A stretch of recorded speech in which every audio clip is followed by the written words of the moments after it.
Greetings and once again, welcome to your show. Welcome to Live with Chatufa. Mnangagwa government is clueless on solving electricity shortages in Zimbabwe. The situation that is in the country remains very, very dire.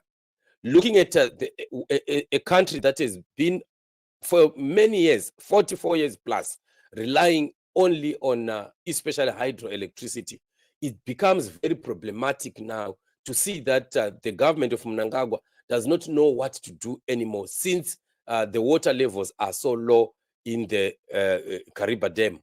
So you'd find that in most cases, the government is just good at pointing out to the problems. No, it is not our problem because the Zambezi is down. It is not our problem. There's no water in the Kariba Dam and things like that. But that is not what a government must do. A government must not just be there to be complaining and pointing fingers. The government is supposed to come up with ways and means of seeing how they can improve reliability on just one source of electricity generation. We have 44 years in a country that is over 62 minerals. A country that, if really there is a willpower, it is very easy. In 6 months, Zimbabwe can be able to build a multi-billion-dollar power station. Zimbabwe is able to even use nuclear power. They can be able to, to put up a nuclear power in Zimbabwe. With the billions that we are seeing ZANU-PF stealing every day, and the monies that are being siphoned from Zimbabwe being taken to other countries. And all this is what is causing our poverty. Now, for them to come out and start to explain about the situation of the water in the Kariba, it doesn't really make sense, because the government is supposed to be coming up with measures.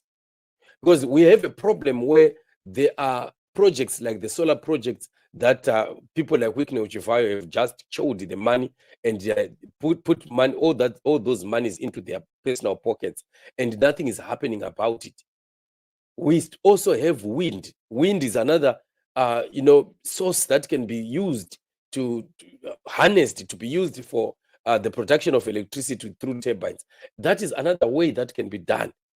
And there are many, many other ways. I've always been saying that these leaders of ours have a problem. The problem that they go and visit many countries during their visits of meetings, or even on holiday, or when they go for their dirty deals out there. And they do get exposed to quite a lot of different ways in which other countries are solving their problems, including problems like electricity. But they don't learn anything. They learn nothing from those countries. I wish these leaders would learn how other countries are countering issues that are also causing us to struggle in our own country. But it's unfortunate that the kind of government and leadership we have is not the right people that are supposed to be there. ZANU-PF has been a curse to the nation of Zimbabwe. And this is why we are backward. We are so backward if we compare ourselves with all the other countries, including countries that are surrounding us. We used to be a pride of Africa, but today we are just down there, all because of the maladministration of Mnangagwa, mismanagement of resources that we are seeing every day, and it is not helping out. So Mthuli came out and tried to explain, but most of the things that he says, you can just tell that this is just for media consumption. This is just propaganda that ZANU-PF just have to come out and say something because there is a situation that is pressing. You can tell from the way that he speaks that they don't have any clue on solving the shortages of electricity in Zimbabwe. A video is circulating where Mthuli was trying to explain how best they want to come up with a solution to this very problem. And I just want us to listen to what he had to say. And you can agree with me that these guys, they don't even know what they are talking about. As for Mthuli, I think Mthuli has become so stupid and foolish from the time that he joined ZANU-PF. He has always had some bad records about himself, about his failures, but coming to ZANU-PF worsened everything. So let's just hear what Mthuli had to say. Thank you very much. The power cuts that we've been experiencing have been occasioned by the low water levels and live water levels in Kariba, which have curtailed the production of power from that power facility. So much really depends on the rainfall prognosis, and the reports we're getting from our meteorological department is that we will have a normal above normal rainfall pattern for, between now and March next year. And given how these things work, the catchment area for Kariba Dam, but also domestically as well as its source, really will start yielding good water yields towards sort of the beginning of next year. So we really expect Kariba to perform much better by sort of March, April next year. So just imagine what Mtuli is saying here. A government that wants to rely on the natural rain. Just now there's, okay, what is it that they are promising Zimbabwean people? Promising Zimbabwean people that the Met Department is saying that they foresee a very good rainfall pattern that is coming. So the production has to stop. The country has to continue remaining in darkness, waiting for the rains that will come. Just imagine waiting for the rain season. This is just so funny. We need to have people that know what they are doing.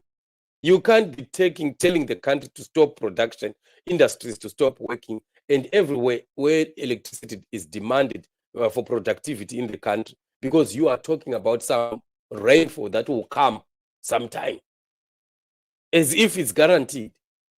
And this is just a clueless government.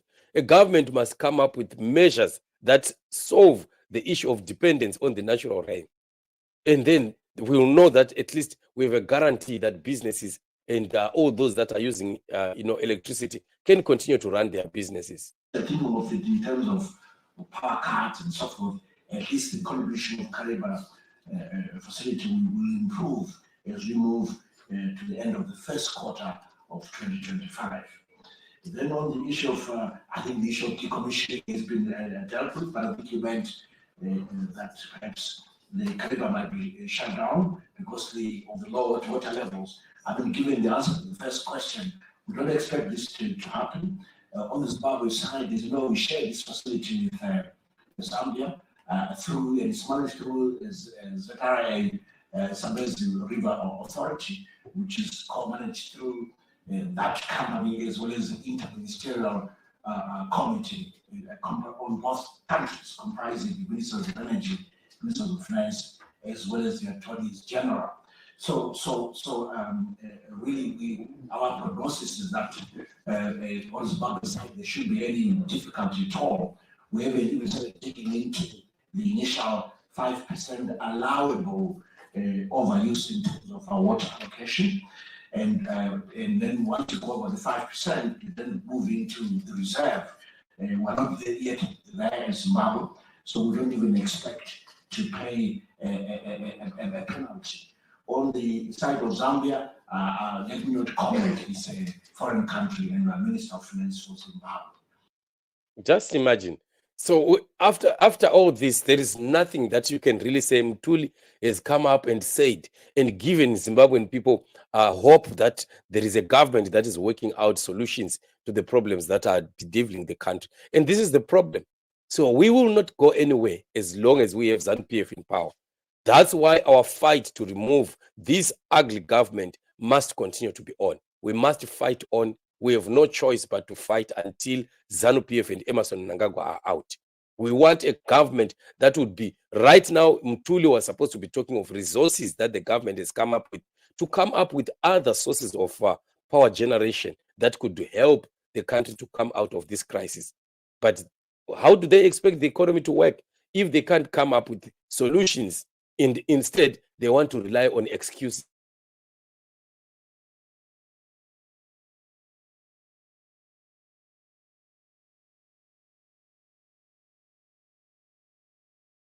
So that you accept it and you live under it. And that is not it. They must be leaders who are supposed to be thinking outside the box to come up with new solutions on how to deal with the issues that are pertaining to the country. And that is the truth. And that is what ZANU-PF can't do, because they are concentrating on something else. They are concentrating on self-enrichment, on stealing, and that is it, on corruption. as to how the country can be taken out of the problems that we continue to experience. That one is totally out. So this is what it is. Very unfortunate to have leaders like this in our country, and we are going nowhere until we fight and free Zimbabwe. We want a free Zimbabwe, a Zimbabwe that is going to help every Zimbabwean to become better and our lives to be better, to be improved. So otherwise, this is what it is. It's very sad. We are crossing over to the main channel, Chatufa Television Production. Let us meet there with more shows that are coming. Remain blessed, family, and we meet there.